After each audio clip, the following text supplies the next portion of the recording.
Então veio isso logo no início. E todo o caos no mundo veio por causa disso. Se ele já tivesse parado ela ali no início. E também do ponto de vista da Eva, né? A gente pode ver um fracasso. Quando o diabo veio falar com ela, tudo que ela tinha que dizer é falar: ei, escuta só, Deus me deu um cabeça aqui. Ele está bem ao meu lado. Deixa eu consultar ele e depois eu entro em contato contigo. A história teria sido diferente, né? Você toma decisões por si mesmo, sem consultar um ou outro. Não é de admirar que o diabo fique balançando a tua cabeça. Pode ser um marido não consultando a esposa ou a esposa não consultando o marido. Porque ela é a sua ajudadora, a sua ajudante. Sabe que Deus é feito em um casamento ideal. Ou em muitos casamentos criou marido e mulher para pontos de vista diferentes, o que é uma coisa boa. E eu vou te dizer, se o marido está ao norte de uma casa e tira uma foto da casa pelo norte, e a esposa está do lado sul da casa e tira uma foto pelo lado do sul, ambas as fotos parecem completamente diferentes, né? Porque a frente da casa é muito diferente da parte de trás, mas tem uma imagem completa juntando as duas fotos. Da mesma maneira, marido e mulher têm pontos de vista diferentes, mas eles não precisam entrar em conflito um com o outro. Não, é uma ajuda. E aí que o marido fala: ei, deixa eu ver a foto que você tirou. Isso é bem diferente da minha, mas é a parte de trás. Então eu tenho uma imagem completa. E é assim. Deus nos torna diferentes para que possamos ajudar uns aos outros. E essa é uma das coisas que a gente precisa entender. E o que Deus precisa fazer para que a sua casa não vire uma selva e ter uma imagem, ter um jardim adequado? Como é que eu faço ele virar? Como é que chega num deserto, numa selva? Você vai ali em Provérbios 24, 30. Provérbios 24, 30. Diz: eu passei pelo campo do preguiçoso. E uma pessoa preguiçosa é uma pessoa que não faz nada. E junto vinha a imagem do homem, vinha um homem sem bom senso. E era completamente como um deserto. Cheio de cardos, cobrego de urtigãos, um muro de pedra foi derrubado. Eu olhei para aquilo, eu refleti sobre aquilo e eu recebi instruções. O que aquele homem fez para seu jardim virar um deserto? Uma bagunça. Uma palavra, ele não fez nada. Ele só dormiu. Disse um pouquinho de sono aqui, um pouquinho de sono acolá, e a pobreza espiritual vai chegar até você em pouco tempo. Então o que você precisa fazer para transformar um jardim, um lindo jardim, em um deserto? Nada. Você não precisa fazer nada. Você não precisa semear ervas daninhas e cardos. Olha para mim, olha para qualquer dia que seja ali, deixa ele em paz ali, largado. Em 2 e 3 anos vai virar uma selva. Porque a tendência da natureza é a selva, é o deserto. Pode ser um jardim lindo. Se você está vendo um jardim lindo, com árvores frutíferas, com as coisas bem plantadas, uma boa horta, por exemplo, você pode ter certeza que alguém trabalhou duro e noite para deixar aquilo daquele jeito. E o seu casamento é da mesma maneira. Ele é um jardim. Você pode ter certeza que um casal trabalhou duro para produzir aquele lindo casamento. Se você vê uma família de filhos lindos crescendo, mas não pode ter certeza que aquele pai e aquela mãe trabalham duro para criar aqueles filhos lindos, então a casa da sua família teria sido como um deserto. Essa é a primeira lição que precisamos aprender. Você não precisa fazer nada para construir a sua casa no deserto. Você não precisa fazer nada. Só negligencia o companheirismo. Não lê a palavra de Deus. E a sua casa vai virar uma selva. Se você quer uma casa, um jardim adequado, sua casa seja um jardim, você precisa sempre trabalhar. Sempre tem o trabalho de alguém. É a primeira lição que a gente precisa aprender. thing I want to say, how you can make a garden into a wilderness, is in Genesis 3 itself. E a segunda coisa que eu quero dizer que a gente pode transformar o jardim é em Gênesis 3. Uma vez que a comunhão com Deus foi quebrada, qual é a próxima coisa que acontece? Quando Deus pergunta a Adão o que aconteceu, você comeu da árvore, Did you eat from the tree? ele imediatamente aponta o dedo para a esposa e diz: Senhor, sou eu não, ela é que é a culpada, ela é a fonte do problema, She's the guilty one. She's the source of all the ela é a problems. causa. She's the source of all the problems. E Deus diz: And God says, Eve, what did Eva, o que você fez? she got the same? She came from Adam. E ela fez a mesma coisa. It's not me. Falou: não, não sou eu não, é a serpente. See, this Esse hábito de culpar os outros, culpar uns aos outros, começou ali no Jardim do Éden. started in the Garden of Eden. E é muito difícil para uma pessoa For a reconhecer o seu fracasso. person's own failure. Adam, Adão, veja, não enfiou a fruta na boca de Adão. Eva não enfiou a fruta. Adão podia ter sido: sinto muito, Senhor, eu fiquei tentado e comi. I was tempted and I ate. So what if your wife E daí que a tua esposa te deu? Esse não é o ponto. you opened your mouth? Você abriu a boca, Adão, você comeu, assuma a tua culpa. Não culpe a tua esposa. It's true that É a verdade que a esposa te deu e muitas vezes se encontra alguma tensão nos relacionamentos de marido e mulher. E imediatamente surge esse dedo apontando de Adão. Espírito de acusação. Ela ter feito isso. the spirit of accusation. She did it. You did this. Você fez isso, você fez aquilo. You know how Sabe como maridos e mulheres às vezes falam sobre coisas que aconteceram há 15 anos. Você se lembra de que há 15 anos você fez aquilo. you remember 20 Você lembra 20 anos atrás. you remember before Você sabe, antes do casamento, it could você be- pode transformar o seu jardim num deserto. you gotta get Você tem que se livrar daquele dedo que aponta. pointing finger. That's how that Foi assim que esse jardim se tornou um deserto. let me show you a beautiful verse. Deixa eu mostrar a vocês um verso lindo em Isaías 58. O Senhor diz ali. Ele nos diz como é que um monte pode tornar a sua vida. Isaías 58, 11. Você vai ser como um jardim bem regado. É uma promessa. Be like a watered garden. Você vai ser um jardim com uma fonte de água. Águas subindo o tempo todo. You know, water where the waters keep coming up all the time. A beautiful garden. Your marriage E o seu casamento pode ser um lindo jardim, uma fonte de água, sempre refrescando dia e noite, reivindicando essa promessa. Em outras condições, quando você invoca o Senhor me dizendo, está em Isaías 58, 9. Essa é a condição. Qual é a condição? when you call upon me, the Lord Quando você clamar a mim, diz o Senhor. Isaiah 58, verse 9, this is the condition. 58, 9. Essa é a condição. Você vai chorar Cry, and then the Lord says, Senhor, e eu vou te responder. I will answer you. Se vocês pararem de apontar o dedo um para o outro. Vejam o que o Senhor diz ali. See what the Lord says? I will answer Eu vou responder vocês quando vocês pararem de apontar um dedo para o outro. Isaías 58, 9. Então farei com que sua vida como um jardim regado. Can you Você pode, pelo menos a partir de hoje, querido irmão, acabar com esse hábito que começou which began Adão, with our forefather Adam of pointing o casamento, mas a escolha é sua. your marriage can be like a beautiful garden. Seu casamento vai ser que nem um jardim lindo. And then you can say, well, that my partner E aí você vai dizer, bem, e o meu, who's going to be the leader here now? Who's going to be more Christ-like? quem vai ser o líder? Quem vai ser mais parecido com Cristo? Eu costumo fazer essa pergunta. Quando marido e mulher têm um conflito, Attention. atenção, In any marriage. e isso pode acontecer em qualquer casamento, principalmente nos anos iniciais. Se não se resolve nos primeiros anos. Married for Pode continuar mesmo casado depois de 20, 30 anos, mas quando marido e mulher têm conflito, or attention. Or uma tensão, um mal entendido, who should take the quem tem que dar o primeiro passo in restoring that para restaurar aquela comunhão? husband or the wife? O marido ou a esposa? In heathen cultures, Na, the rule is always the wife nas culturas pagãs, nas culturas normais e por aí do mundo, because the husband is the é a esposa que se humilha e pede perdão porque o marido é o rei, ele é o Senhor. Mas e um cristão? But what about a Christian?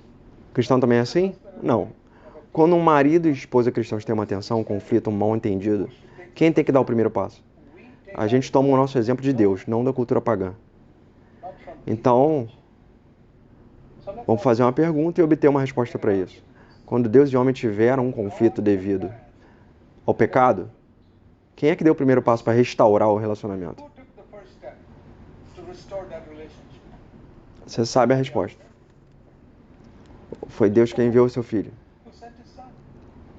No man invited Nenhum homem convidou para Deus. God. Seu filho. Deus deu o primeiro passo e foi um grande passo para se humilhar até o pó, para se relacionar e restaurar Dust. esse relacionamento. To restore that relationship. Deixa eu dizer isso de novo. Quando Deus e o homem tiveram uma tensão, God and man. embora a culpa fosse de 100 homens, 100% do homem e 0 de Deus, foi Deus quem deu o primeiro passo, ao ponto extremo de se humilhar até o pó, de restaurar esse relacionamento. Main point of humbling himself to the dust Ele foi in order to e restore. virou carne. Why did God Então, take the first step? por que Deus deu o primeiro passo? Porque ele era o mais espiritual no relacionamento. That man. E por que Deus deu o primeiro So passo? in a husband and wife conflict, who should take the first step? The one who is more spiritual, O que é mais espiritual. not the one who's wrong. If God had said to man, well, he made a mistake, let him take the first step, there would be no restoration of relationship.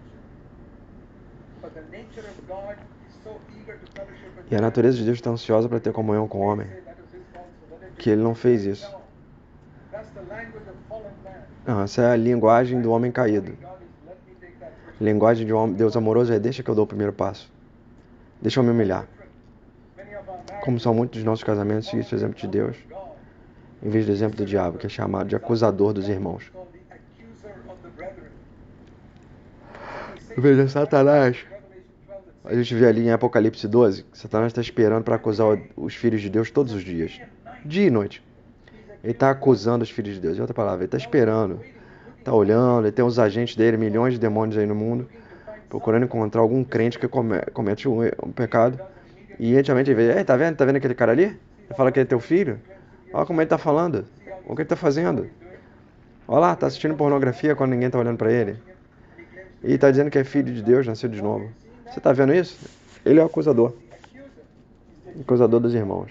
Meu querido irmão e irmã, não dê as mãos ao diabo e acuse teus cônjuges. and accuse your marriage partner. Termine com isso hoje. Tell the devil, Satan, I'm never going to hold your hand again. Senhor, nunca mais vou segurar. Fala, Satanás, eu nunca mais vou segurar a tua mão e atrapalhar minha vida de casado. I'm not going to do it anymore. Eu já fiz no passado, mas Senhor, Cristo morreu por mim e Cristo não apontou o dedo para ninguém.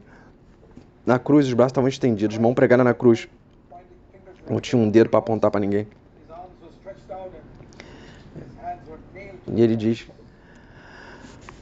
ele estendeu as mãos, como se dissesse: eu quero que vocês dois se juntem. he stretched out his hands in order, as it were to say, Essa é a diferença entre o Espírito de Cristo e o Espírito de Satanás. É o mesmo Espírito que Adão e Eva tinham. Christ. And the spirit of Satan, which is the same spirit that Adam Adão e Eva eram o mesmo Espírito de Satanás. Então é assim que é. God has become the wilderness. É assim que o jardim se torna um deserto. É assim que a gente pode eliminar isso também. Então eu quero mostrar a vocês um outro verso aqui para maridos e esposas em 1 Pedro 3. Chapter 3. Alguns versículos maravilhosos sobre relacionamento marido e mulher nas escrituras. Verses about husband-wife relationships in Scripture. You know, one interesting thing in the Old Covenant, Tem um relacionamento entre marido e mulher. child relationship was not important. Job didn't have a good relationship with his wife because his wife was not a spiritual person at all. A mulher não era uma esposa espiritual. Uma coisa que a gente lê ali, Moisés foi um conflito com a esposa. And Samuel, seus filhos eram rebeldes, assim como os filhos de Eli eram rebeldes. Os filhos de Samuel foram rebeldes. David had many wives. E Davi teve muitas esposas, seus filhos também eram rebeldes, alguns até assassinaram. We don't have Então a gente não tem uma imagem muito boa de família no Antigo Testamento. in the Old Testament. Even that Mesmo as famílias boas, de Noé, por exemplo, encontramos que o filho vai e expõe a nudez dele. nakedness. Então, no Antigo Testamento, o relacionamento familiar não é importante. Os grandes homens de Deus não tiveram uma grande família. Men of God did not have Moisés, Samuel até Noé. Moses, E Noé teve que amaldiçoar os descendentes de Cã, Noah, os descendentes do seu próprio filho. curse Ham's descendants. Mas quando se trata But when it da nova aliança, gente, o Senhor diz, the Lord says, 1 Timóteo 3, um homem não pode ser presbítero a menos que seja marido de uma só mulher. E tenha uma boa família. husband of one wife E tenha criado bem os teus filhos. has brought up his children Isso é tão importante. Agora, se essas foram as qualificações do Antigo Testamento, Moisés e Davi não poderiam ter sido líderes. Samuel não poderia ter sido líder, porque os filhos deles eram vacilantes. E ainda assim, alguns dos maiores homens, Moisés, Davi, Samuel, foram grandes líderes. Mas na Nova Aliança, por exemplo, Samuel, Moisés e Davi vivessem hoje, não poderiam nem sonhar em ser presbítero numa igreja. Impossível. Eu vejo que teus filhos são rebeldes. Como é que você vai ser presbítero na igreja? Então, na Nova Aliança é um requisito muito importante. Não era exigido na Antiga Aliança.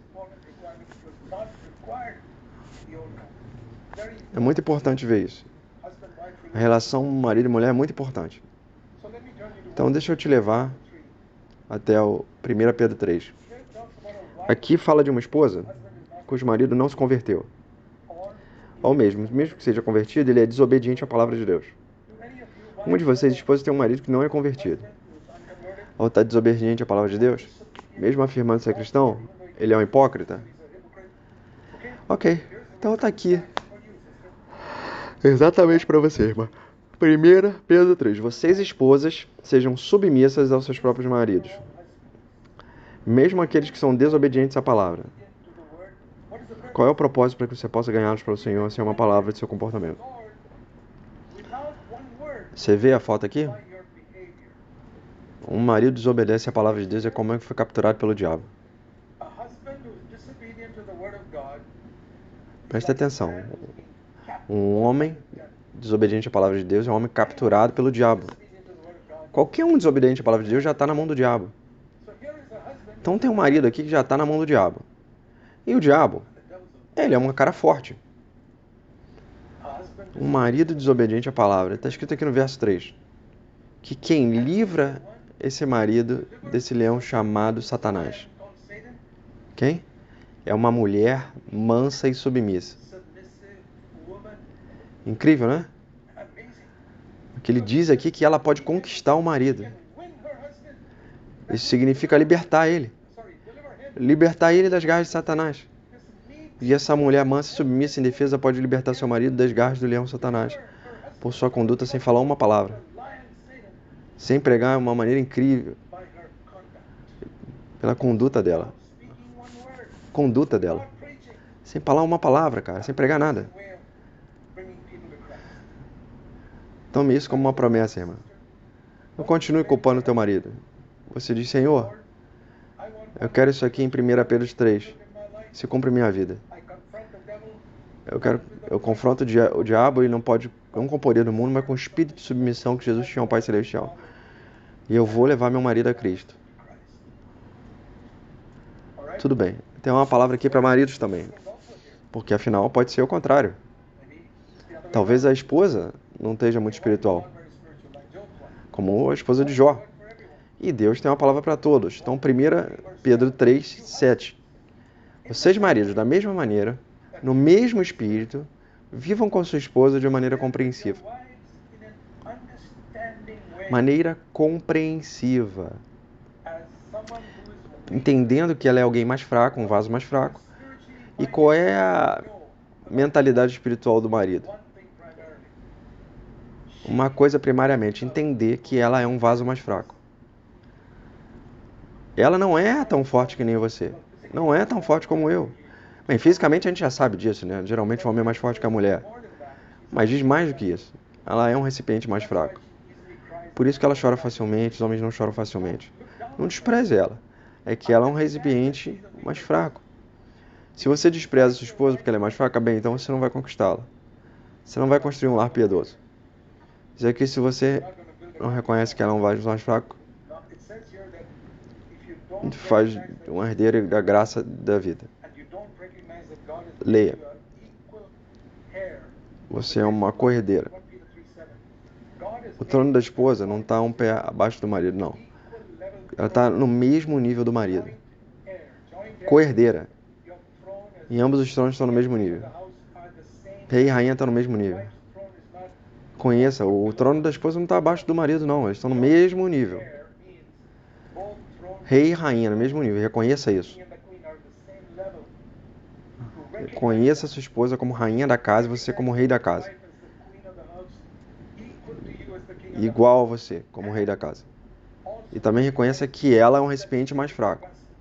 Se você fizer isso, não fizer isso, diz aqui, suas orações não podem ser ouvidas por Deus. As orações de muitos homens cristãos nascidos de novo não são ouvidas por Deus por uma razão entre outras. Ele não trata sua esposa como um herdeiro igual. Ele não reconhece o tempo todo que ela é mais fraca que eu, que as orações não são ouvidas. Você quer que as suas orações sejam ouvidas? Trate sua esposa como igual. E sempre reconheça que ela é um recipiente mais fraco. É coisa maravilhosa estar unido assim. Deixa eu mostrar uma promessa em Eclesiastes. Eclesiastes é um livro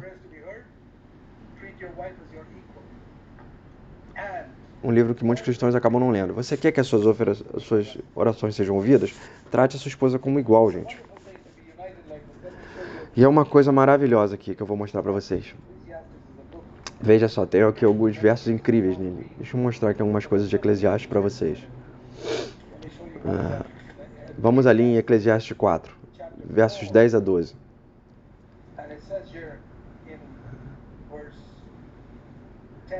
Vamos lá, 10 a 12. Tem 3 coisas que um marido e a mulher podem fazer quando estão juntos. Em primeiro lugar, Eclesiastes 4:10. Se um cair, o outro pode levantar. É uma coisa maravilhosa. Se você está lutando contra o diabo, podemos ajudar um ao outro. Deixa eu ver 2. 2 são melhores que um. Em segundo lugar, eles podem manter um ao outro aquecido em chamas pelo Senhor. Espiritualmente em chamas. E eles podem manter o outro aquecido espiritualmente. Verso 12. Se o diabo vier contra eles, eles vão poder resistir ao diabo. E no verso 2, então vão se tornar 3. Jesus vem no meio. Isso é uma coisa incrível.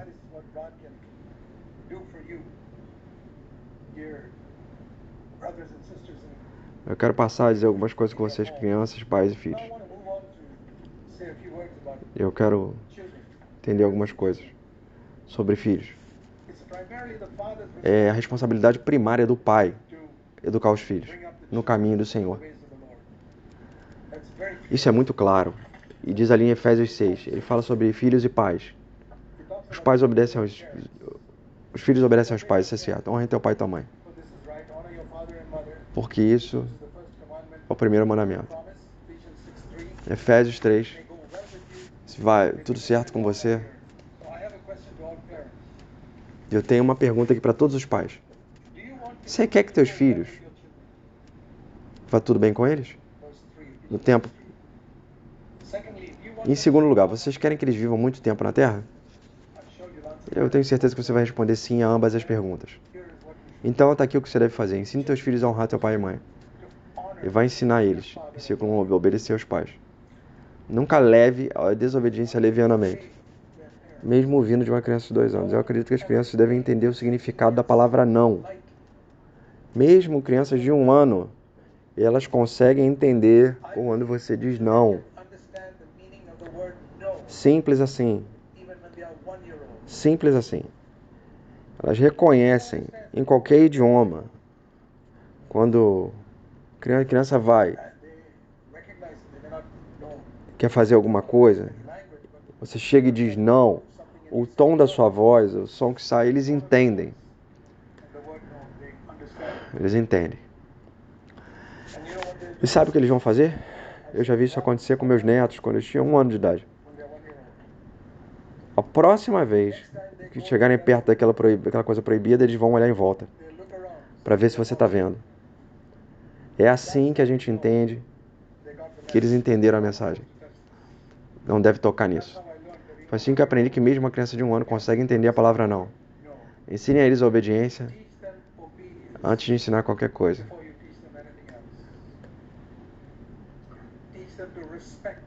Ensine eles a respeitar os pais. Respeitar os mais velhos. É uma das coisas que mais triste que a gente vê hoje nos países desenvolvidos, né? Eles dizem os países desenvolvidos materialmente, né? Mas espiritualmente eles são atrasados. Eles não têm respeito mais pelos mais velhos. E antigamente se falava Senhor e falavam com respeito. Mas não é só isso. A palavra é toda atitude de desrespeito. É uma indicação de que o mundo se afastou de Deus. Crianças que nunca foram ensinadas pelos pais a respeitar os mais velhos. Rezo para que isso nunca seja verdade de nenhum dos seus filhos. Vai correr tudo bem com eles se você ensinar eles a respeitar os pais e os mais velhos, as pessoas mais velhas. Outra coisa muito importante é que você precisa ensinar seus filhos a nunca mentir. Nunca. São duas coisas mais importantes. E eu fui muito rigoroso com meus 4 filhos. Obedecer e respeitar os pais. E se alguma vez eles falaram desrespeitosamente, vai parar tudo imediatamente. Vai e peça perdão à pessoa com quem você falou desrespeitosamente. E continue o seu trabalho. Peça desculpas imediatamente. Eu exigi isso.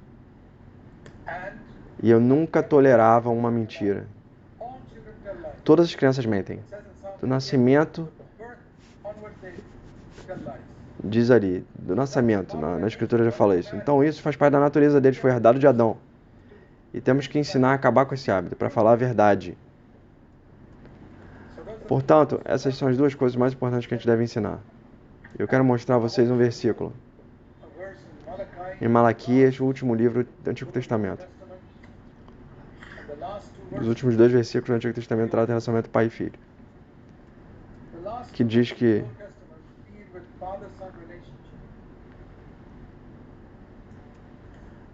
diz aqui, bem claramente, eu vou enviar Elias antes do grande e terrível dia do Senhor. Está falando aqui da segunda vinda de Cristo, do profeta Elias. E ele está falando aqui do corpo de Cristo, de um homem, um novo, o corpo de Cristo, a igreja, né?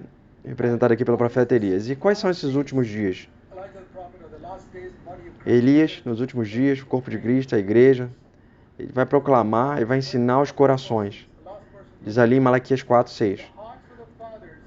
Os corações dos pais vão voltar aos filhos e o coração dos filhos vão ser restaurados aos pais. Caso contrário, Deus vai vir e ferir com a maldição. Veja como isso é importante nos últimos dias. Ele está falando um pouco antes, no versículo 5, ali, do grande e terrível dia do Senhor. Antes do julgamento. É chamado para ser amigos de filhos e restaurar o relacionamento. E houve tensão entre você e os filhos por algum motivo. Os pais que devem dar o primeiro passo para restaurar isso.